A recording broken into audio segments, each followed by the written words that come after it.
Pada suatu pagi, Enzo dan Celine sebagai pasangan sedang bersiap untuk kontrol rutin kehamilan pertama mereka setelah 2 tahun menikah.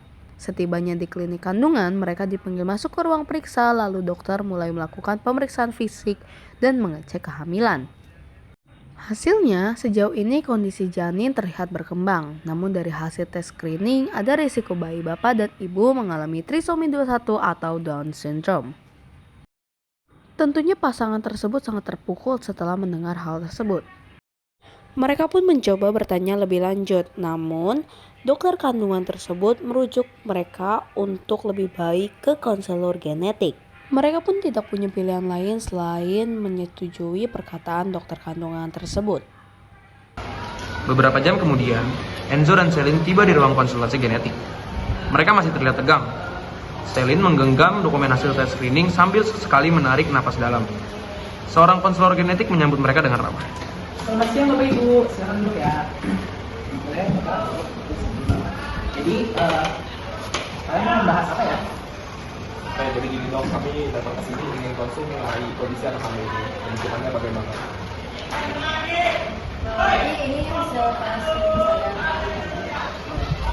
Jadi saya bisa dibilang kalau resiko bayi saya untuk menangani resiko itu sangat besar. Jadi jujur saya pikiran sih dari tadi semenjak menerima hasil tes ini. Iya betul dok, kami takut dok, gimana kalau anak kami nanti nggak bisa hidup normal. Makanya kami datang ke sini untuk tahu penjelasan lebih detail mengenai kondisi Down syndrome ini. Baik, saya paham perasaan Bapak. Sebelumnya saya akan menjelaskan penyakit Down syndrome ini secara sederhana dulu ya. Bisa dilihat di sini, kalau Down syndrome itu sendiri kondisi genetik di mana adanya kromosom tambahan di kromosom nomor 21. Nah, normalnya itu manusia itu kan punya 46 kromosom ya Pak. Nah, saat tubuh kita membuat sel telur atau sel sperma, jumlah kromosomnya itu dibagi menjadi 2. Kita pertama melewati dulu proses yang namanya meiosis. Nah, sehingga bisa setiap sel itu membawa 23 kromosom. Tapi kalau terjadi kesalahan pembagian atau non-disjunction, salah satu hasil pembelahan itu bisa membawa 24 kromosom. Ketika sel yang membawa 24 kromosom ini bertemu dengan sel yang normal yang membawa 23 kromosom, yang totalnya jadi 47, kelebihan ini itu ada di kromosom nomor 21. Makanya penyakit ini disebut trisomi 21. Apa ini karena umur saya ya dok? Soalnya kan saya berumur 34 tahun. Jujur saya jadinya merasa sedih sih dok. Baik, saya cukup paham perasaan Ibu. Perasaan seperti ini memang sangatlah wajar ya Bu. Tapi perlu diingat, kita sebagai manusia yang terbatas tidak bisa mengontrol hal-hal seperti ini. Nah, risiko Down syndrome ini memang bisa meningkat seiring berjalannya usia. Tapi ini itu hanyalah salah satu faktor dan bukan sesuatu yang dapat dikendalikan secara pribadi dari pribadi kita manusia yang terbatas. Banyak hal dalam proses kehidupan ini yang berjalan di luar kemauan kita sebagai manusia gitu Bu, karena kita ini sangatlah terbatas. Tapi kita harus percaya kepada Tuhan kalau Dia tidak akan pernah meninggalkan kita. Nah, secara medis sendiri, Down syndrome ini itu cenderung meningkat pada kehamilan di usia di atas 35 tahun seiring bertambahnya usia. Sel telur ibu akan mengalami degresi struktural dan menjadi lebih mudah mengalami kesalahan saat pembuahan sel. Tapi ingat ya Bu, nggak ada yang salah di situasi seperti ini. Saya yakin ibu dapat berjalan menghadapi situasi ini dengan Bapak secara pelan-pelan dan tapi pasti. Oh begitu ya dok. Tapi kira-kira nanti untuk kedepannya gimana ya dampak untuk anak saya nanti? Kalau dilihat dari ciri-ciri Down syndrome sendiri sih ya Bu, Down syndrome ini kan berdampak pada tubuh yang cenderung akan pendek. Terus dia juga akan memiliki penyakit jantung bawaan yang dialami kemungkinannya itu sekitar 40-60%. Lipatan kulit kelopak mata juga akan mengalami penutupan sedikit di bagian sudut mata bagian dalam. Nah, telinga yang mungil juga kemungkinan bakal terjadi. Terus pendengaran yang rendah, otot yang cenderung lebih lemah, dan IQ rata-rata yang berkisaran 35-50.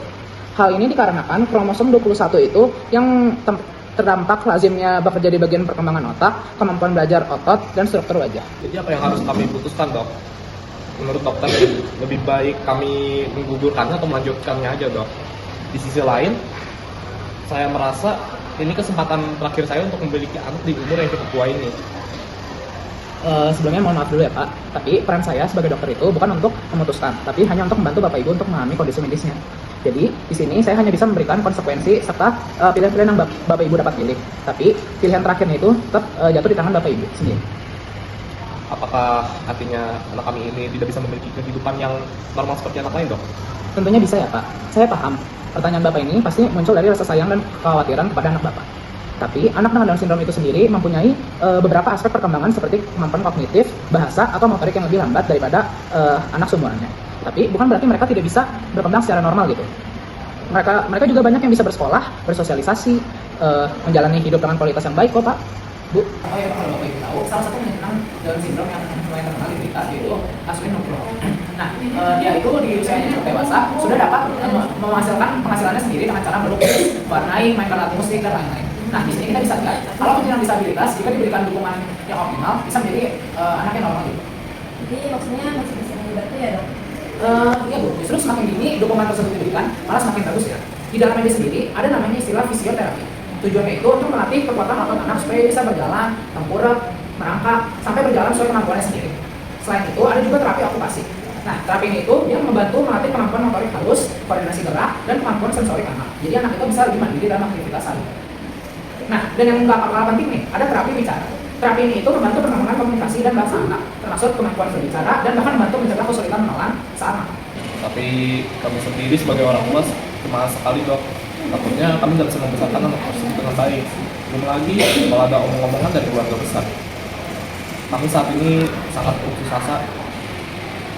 Bapak, saya paham banget kok perasaan Bapak. Memang wajar kok kalau Bapak dan Ibu merasa sangat putus asa di kondisi yang seperti ini.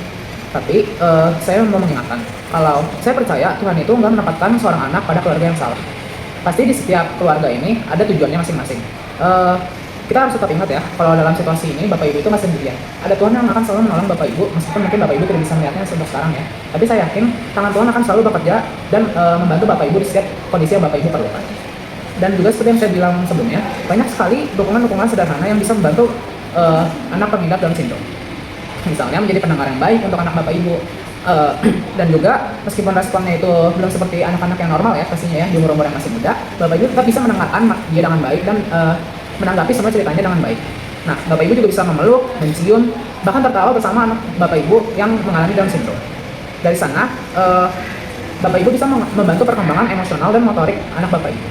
Nah, kalau Bapak Ibu sudah melakukan semua hal tersebut, anak yang mengalami Down syndrome juga mampu menghasilkan sesuatu yang optimal dan berkembang ke depannya dengan lebih baik. Terima kasih banyak ya dok, setelah mendengar penjelasan dokter, saya jadi lebih tenang. Makasih banyak ya dok, penjelasan dokter ini benar-benar membantu kami. Sama-sama Pak, Bu. Mari kita jalani proses ini pelan-pelan ya. Perjalanan mungkin tidak selalu mudah atau cepat, tapi dalam iman kita percaya bahwa Tuhan menyertai setiap prosesnya tahap demi tahap. Nah, saya terus juga percaya bahwa setiap anak termasuk dengan Down syndrome tetap berharga karena diciptakan segambar dan serupa dengan Allah, bukan karena koneksi genetiknya. Mereka bukanlah sebuah kebetulan biologis, tapi bagian dari karya dan pengetahuan Allah. Pastinya ada maksud dan tujuan yang Tuhan berikan. Semangat ya Bapak, Ibu. Kiranya Tuhan Yesus memberkati. Makasih dok. Kasih ya Pak, Bu.